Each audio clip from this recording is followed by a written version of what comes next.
नमस्कार दोस्तों, मैं हूं मुकेश कुमार सिंह और आप देख रहे हैं मेरा YouTube channel clear your concept, जिसमें आपका मैं बहुत बहुत स्वागत करता हूं। दोस्तों, मैं उम्मीद करता हूं आप स्वस्थ होंगे, मस्त होंगे और अपनी पढ़ाई में जी जान से जुटे होंगे। दोस्तों, आपके पढ़ाई को और बेहतर बनाने के लिए मैं आपके वीडियोज़ लाता हूँ और उम्मीद करता हूँ कि आपको पसंद आ रहे होंगे। दोस्तों, बोर्ड की एग्ज़ाम शुरू हो गए हैं, 10th के 12th के एग्ज़ाम की तैयारियाँ शुरू हो गई हैं। जल्दी ही बोर्ड के एग्ज़ाम होने वाले हैं। दूसरे विषयों की तरह चित्रकला विषय में भी बहुविकल्पी प्रश्नों का समावेश किया गया है। बहुविकल्पी प्रश्नों के समावेश करने से आपके और अच्छे नंबर आने की संभावना बढ़ गई है। आप इस बहुविकल्पी प्रश्नों का तैयार करते हैं तो आप अन्य विषयों की तरह इसमें और ज़्यादा अंक इनके अपेक्षा दूसरे विषयों की अपेक्षा पा सकते हैं।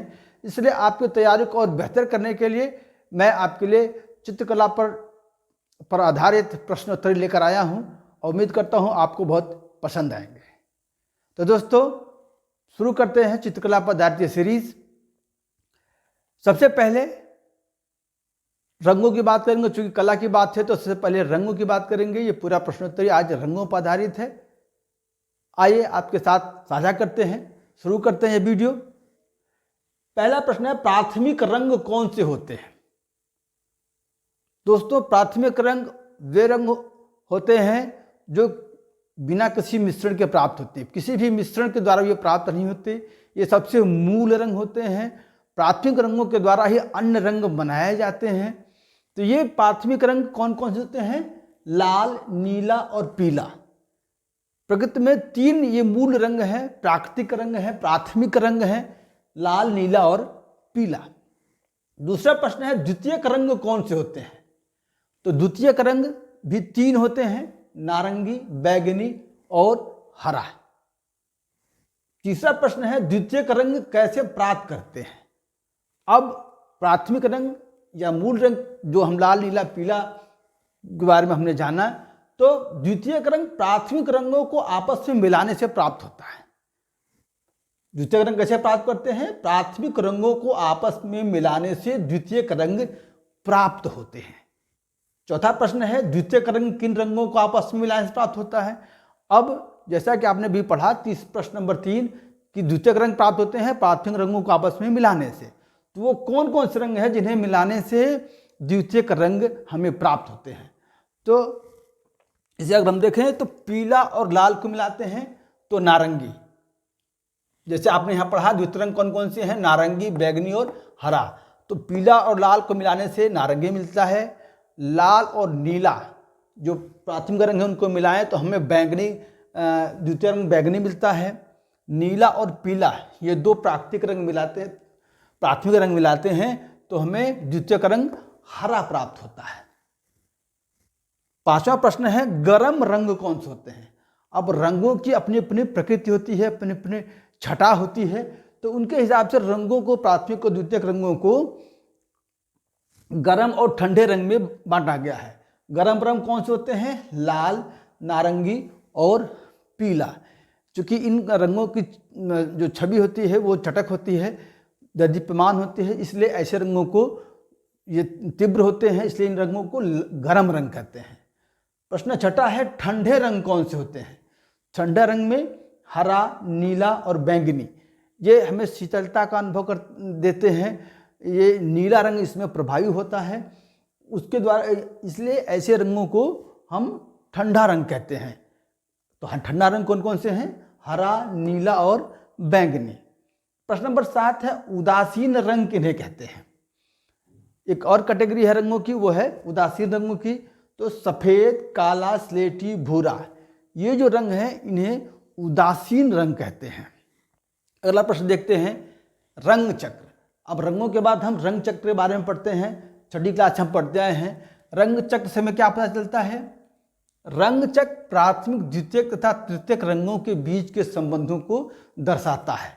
जो पढ़ेंगे अभी आगे भी प्रश्न पढ़ेंगे, जो रंग चक्र होते हैं उसमें रंगों को भरा गया जाता है और वो कौन कौन से रंग होते हैं? प्राथमिक, द्वितीयक और तृतीयक रंग को मिलाकर रंग चक्र बनते हैं और उनके बीच जो क्या संबंध है उसको दर्शाता है रंग चक्र। प्रश्न नंबर 9 है, रंग चक्र कितने प्रकार के होते हैं? तो रंग चक्र 2 प्रकार के होते हैं।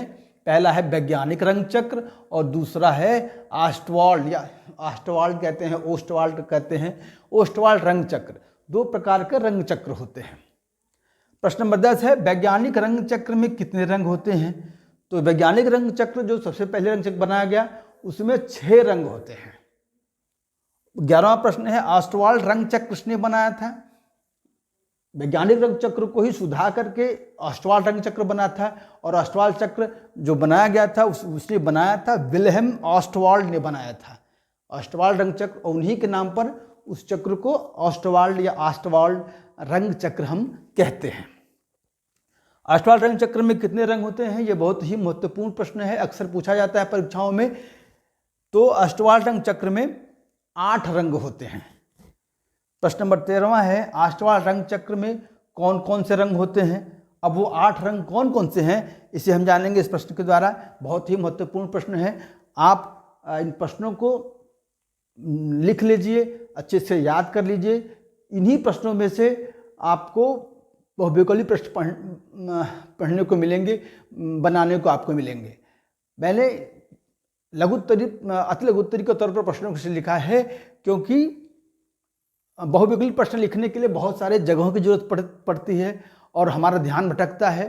हम सीधे उत्तर जानेंगे वो ज़्यादा बेहतर है, बल्कि एक ही प्रश्न में कई बहुविकल्पी प्रश्न बन सकता है। इसलिए ज़रूरी है कि आप उसके कॉन्सेप्ट को समझें और उसे जानें। तो हमने पढ़ा ऑस्टवाल्ड रंग चक्र में कौन कौन से रंग होते हैं। तो ऑस्टवाल्ड चक्र में 8 रंग होते हैं। कौन कौन से? लाल, बैंगनी, नीला, आसमानी, हरा, धानी, पीला, नारंगी। ये 8 रंग होते हैं ऑस्टवाल्ड रंग चक्र में। प्रश्न नंबर 14 है विरोधी रंग किसे कहते हैं? एक भी अक्सर पूछा जाता है विरोधी रंग को किसे कहते हैं, कौन कौन से होते हैं? तो विरोधी रंग प्राथमिक और द्वितीयक रंगों के मिश्रण से जो रंग बनते हैं उन्हें विरोधी रंग कहते हैं। अभी तक हमने पढ़ा प्राथमिक रंग मूल रंग होते हैं जो बिना किसी मिश्रण तैयार होते हैं। फिर हमने पढ़ा प्राथमिक रंगों को आपस में लाने से द्वितीयक रंग बनते हैं। अब तीसरी बात हम पढ़ रहे हैं, अब प्राथमिक और द्वितीयक रंगों को आपस में मिलाएं तो जो रंग बनते हैं उन्हें विरोधी रंग कहते हैं। प्रश्न नंबर 15वां है विरोधी रंग ऑस्टवाल्ड चक्र में कहाँ होते हैं? विरोधी रंग की जो संकल्पना है वो ऑस्टवाल्ड चक्र से मिलती है हमें। तो वो होते हैं ऑस्टवाल्ड चक्र में आमने सामने के रंग विरोधी रंग कहे जाते हैं। ऑस्टवाल्ड चक्र बनाते हैं, 8 उसके खाने होते हैं, 8 में अलग अलग रंग भरे जाते हैं। तो आमने सामने के जो रंग होते हैं उन्हें हम विरोधी रंग कहते हैं। प्रश्न में 16वां है ऑस्टवाल्ड चक्र के विरोधी रंग कौन कौन से हैं? अब वो विरोधी रंग कौन कौन से हम वो जानेंगे जो ऑस्टवाल्ड चक्र में आमने सामने होते हैं। तो लाल रंग का विरोधी रंग हरा, यानी हमने अगर बनाया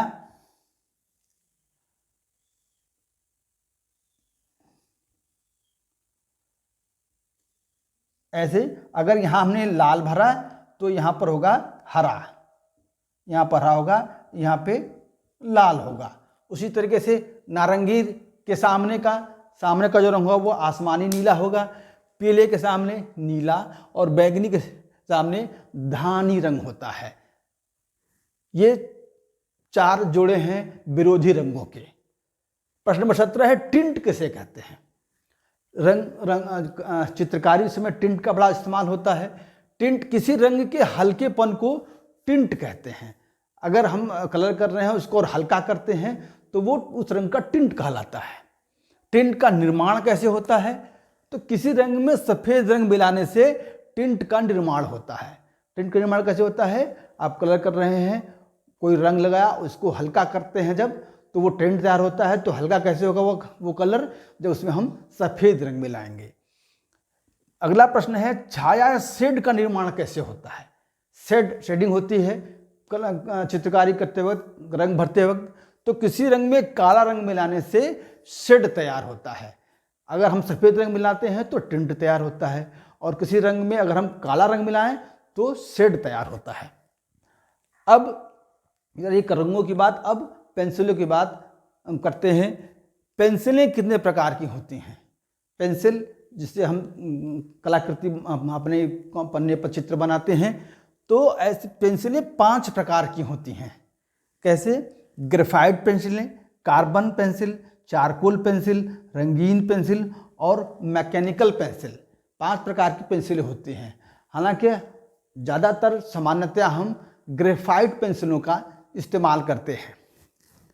ग्रेफाइट पेंसिलें कैसे बनती हैं? सामान्य तौर पर जो इस्तेमाल करते हैं पेंसिल वो क्या होती है? Graphite pencil. वो बनती कैसे हैं? ग्रेफाइट और चिकनी मिट्टी के मिश्रण से। जो हम नटराज की पेंसिल, डोम्स की पेंसिल इस्तेमाल करते हैं सामान्यतया, ऊपर लकड़ी खोल होता है, भीतर जो काले रंग जिससे कि निशान बनते हैं वो जो होता है उसमें ग्रेफाइट और चीनी मिट्टी का मिश्रण होता है। अब अगला प्रश्न है, ग्रेफाइट पेंसिलें कितने ग्रेड की होती हैं? तो चित्रों में विविधता, रंगों को विविधता लाने के लिए, उसके शेड में विविधता लाने के लिए ग्रेफाइट पेंसिलें कई प्रकार की होती हैं। उन्हें हम ग्रेड कहते हैं। मुख्यतया 3 ग्रेड में ग्रेफाइट पेंसिलें आती हैं। एक एच ग्रेड होता है, जैसे कौन कौन से? कठोर, मध्यम और मृदु। 3 प्रकार के उकेरने के लिए होती हैं। कठोर पेंसिल, मध्यम और मृदु। जो मृदु पेंसिल होती हैं वो गाढ़ी होती हैं, मध्यम बीच वाली, और कठोर की जो है वो कम से कम उसकी छाप बनती है। तो 10H से 4H तक आप जब ग्रेफाइट पेंसिल खरीदेंगे तो उन पेंसिलों पर लिखा होता है। सामान्यतः हम HB पेंसिल का इस्तेमाल करते हैं। HB जो पेंसिल होती है वो न तो ज़्यादा कठोर होती है और न ज़्यादा डार्क लिखती है। तो H मतलब हार्ड मतलब कठोर। तो 10H से 4H मतलब जैसे H की 4H 5H यानी कठोरता उसकी बढ़ती जाएगी। फिर है मध्यम की 3H से B यानी 3H, 2H, H, HB और B। ये जो है वो मध्यम अपनी आकृति, मध्यम अपनी छटा जो है अपना असर डालने वाली, छोड़ने वाली जो पेंसिलें होती हैं। और 2B से 10B, 2B, 3B, 4B, 5B, 6B, 7B, 8B, 9B, 10B, ये जो पेंसिलें होती हैं ग्रेफाइट की वो ज़्यादा गाढ़ी, उसकी जो हम जब निशान बनाएंगे तो जो निशान होता है वो ज़्यादा गाढ़ा होता है, काला होता है। यानी कठोर पेंसिलों के निशान हल्के होते हैं, मध्यम के मध्यम होते हैं, और मृदु जो पेंसिलें हैं यानी बी वाली, बी मतलब ब्लैक माने काली, यानी इसके जो निशान होंगे वो ज़्यादा डार्क होंगे, काले होंगे। प्रश्न नंबर 23 है, कौन सी पेंसिलें सबसे काली रेखा अंकित करती हैं? यानी उसके निशान जो होते हैं, कौन सी पेंसिल की जो रेखा खींची जाएगी या उसका निशान बनाया जाएगा उसका काला होगा? तो वो है 10B। 10B जो पेंसिल जिस पर लिखा होगा वो उसकी जो निशान होंगे, उसकी जो हम बनाएंगे, जो कुछ भी कोई रेखाकृति बनाएंगे वो सबसे डार्क होगी, काली होगी। प्रश्न नंबर 24 है, कला किस भाषा का शब्द है? अक्सर ये प्रश्न पूछा जाता है कि कला, चित्रकला की हम बात कर रहे हैं तो कला जो शब्द है वो किस भाषा का शब्द है? तो इस प्रश्न का उत्तर है कला संस्कृत भाषा का शब्द है। तो ये एक प्रश्नोत्तरी रही। मैं ऐसे ही ढेर सारे प्रश्नोत्तरी अलग अलग चित्रकला के महत्वपूर्ण बिंदुओं, टॉपिकों पर बनाऊंगा ताकि आप अधिक से अधिक चित्रकला में नंबर पाएँ। 20 नंबर के जो बहुविकल्पी प्रश्नों पेपरों में आते हैं उसमें आप ज़्यादा से ज़्यादा सही करें ताकि आपकी परसेंटेज, आपके ग्रेड और अच्छे आ सकें। तो यदि आपको मेरा वीडियो अच्छा लगा हो तो प्लीज़ मेरे चैनल को सब्सक्राइब जरूर करें, बेल आइकन को प्रेस करें, उसके बाद ऑल पर सेलेक्ट करें ताकि आपको ऐसे वीडियोस मिलें जिससे आपके मार्क्स अच्छे हों, आपके ग्रेड अच्छे हों, और साथ ही साथ आप इस वीडियो को अपने दोस्तों से शेयर करिए, आप जो है फिर कमेंट भी करिए। तो दोस्तों अगले वीडियो में फिर आपसे मिलेंगे, तब तक के लिए धन्यवाद।